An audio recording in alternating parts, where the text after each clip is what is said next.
এটা কি আসলে এইটা হচ্ছে ওর একটু ঠান্ডা লেগেছে, সর্দি লেগেছিল। তো আমি জানতাম ভিডিও দেখার পর যে এরকম কিছু হয়, যে বাচ্চাদের সর্দিটা টেনে বার করা যায়। বাচ্চারা তো ছোট, ওরা তো সর্দিটা টেনে বার করতে পারে না। আমরা যেমন ফেলে দিতে পারি অথবা টেনে নিতে পারি, ওরা তো কিছুই পারে না।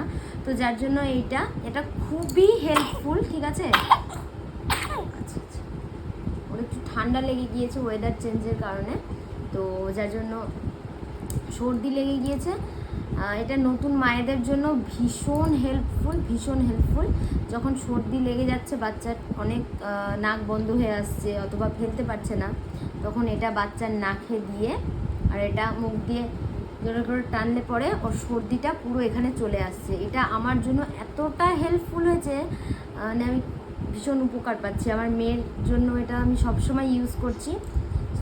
একদম রিজনেবল প্রাইস, কোনো হাইফাই দাম না, আর একদম সিম্পল। সব জায়গায় তুমি এভাবে ক্যারিও করতে পারবে, কোনো কিছু না যে কোনো ইলেকট্রনিক জিনিস, কিচ্ছু না। খুবই খুবই সিম্পল আর খুবই হেল্পফুল।